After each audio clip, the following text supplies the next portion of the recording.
अभिवादन स्वीकार कीजिए ब्रजेश मिश्रा का और आप देखना शुरू कर चुके हैं द डिबेट।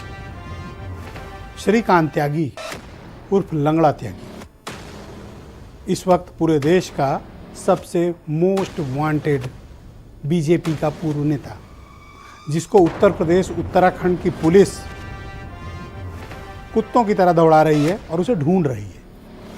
लेकिन अब तक लंगड़ा त्यागी का कोई अता पता नहीं चला है। आश्चर्य की बात है कि एक पॉलिटिकल बैकग्राउंड का व्यक्ति माफिया की स्टाइल में, अंडरवर्ल्ड की स्टाइल में कैसे काम करता है और फरारी कैसे अचानक काट लेता है कि पूरी पुलिस मिलकर उसे ढूंढ नहीं पा रही है। और नाम भी क्या बढ़िया रखा है, लंगड़ा त्यागी। दुर्दांत गुंडा, नोएडा का लुटेरा, दलाल और अपराधी प्रवृत्ति के इस व्यक्ति को उत्तर प्रदेश की पुलिस और एसटीएफ तलाश रही है।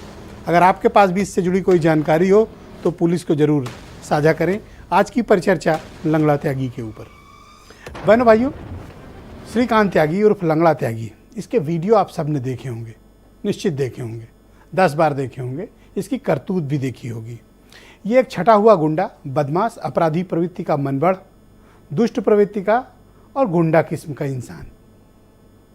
इसने ओमेक्स सोसाइटी के भीतर नोएडा में जो कुछ भी किया, अत्यंत घृणास्पद कार्य किया।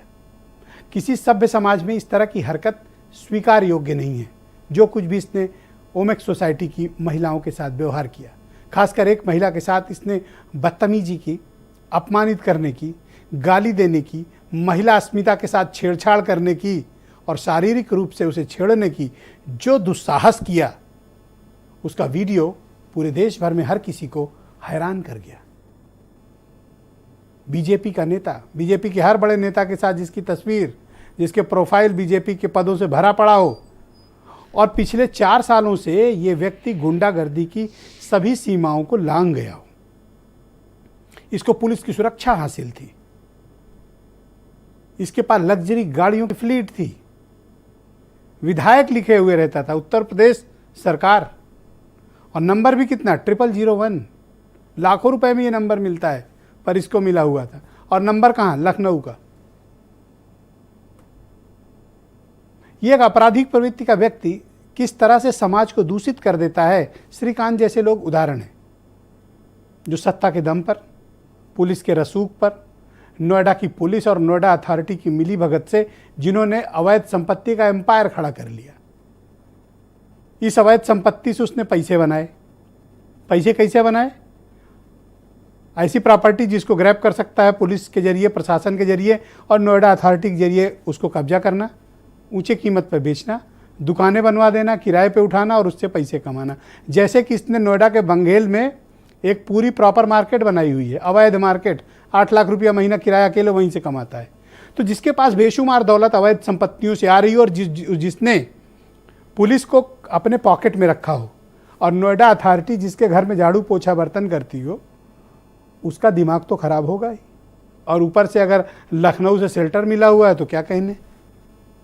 एक नहीं 4-4, 5-5 गनर लेकर चलता था, जिसको चाहता था मारता था, बेइज्जत करता था। पूरे नोएडा गाजियाबाद में इसने गजब की रंगबाजी, गुंडागर्दी कर रखी थी और सबको पता था।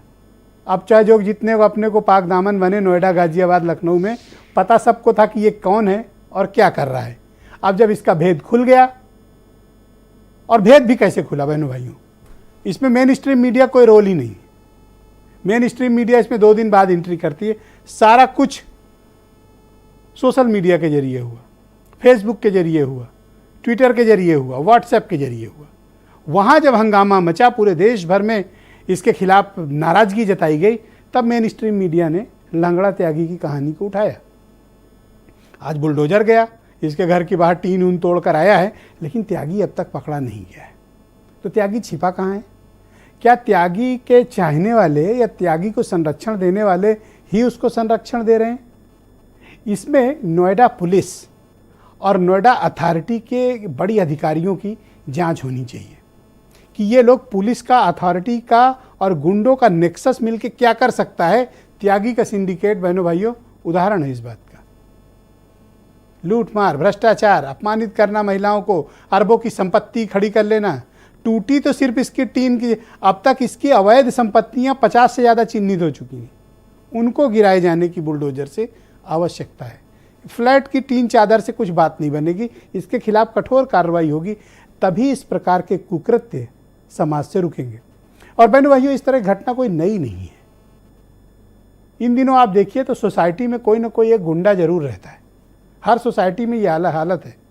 वो ना तो मेंटेनेंस बिल देता है, ना बिजली का बिल देता है, पूरी सोसाइटी को धमकाता है, मारपीट करता है, बेइज्जती करता है।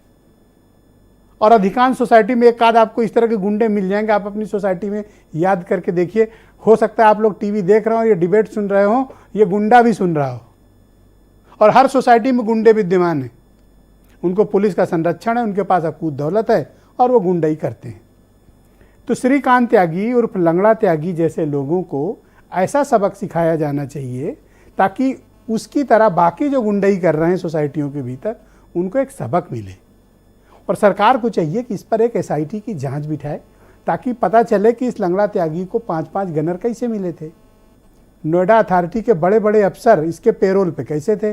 नोएडा पुलिस को इसने कैसे अपने पॉकेट में रखा हुआ था।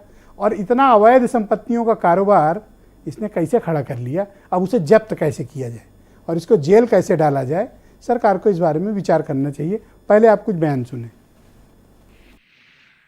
सेक्टर 93 में हुई दुर्भाग्यपूर्ण घटना, जिसमें कि श्रीकांत त्यागी द्वारा एक महिला के साथ दुर्व्यवहार किया जा रहा है, की घटना को शासन ने तथा DGP यूपी ने बहुत गंभीरता से लिया है और इस संबंध में मुख्य अभियुक्त की गिरफ्तारी के तत्काल निर्देश दिए गए। देखिए, अभी तक तो हमें यूपी पुलिस ने कांटेक्ट नहीं किया है। अगर वो हमसे किसी भी तरह का सहयोग मांगते हैं तो हर हालत में सहयोग दिया जाएगा उनको। हम कोई कोताही नहीं होने देंगे। स्थानीय पुलिस अधिकारियों को काफ़ी इसमें डांटा गया है, उनसे कहा गया है कि तत्काल गिरफ्तार करके उन्हें जेल भेजें और हम अपराध और भ्रष्टाचार पर 0 टॉलरेंस की नीति के तहत काम कर रहे हैं।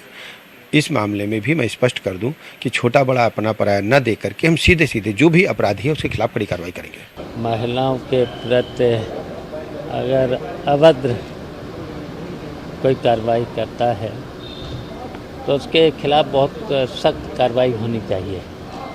और जो कार्रवाई हो रही है, मुख्यमंत्री जी के द्वारा जो कार्रवाई हो रही है, वो स्वागत योग्य कार्रवाई है।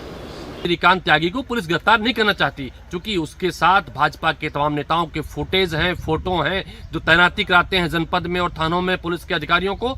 तो मुझे लगता है उत्तर प्रदेश की पुलिस के साथ साथ सरकार का भी संरक्षण अपने पार्टी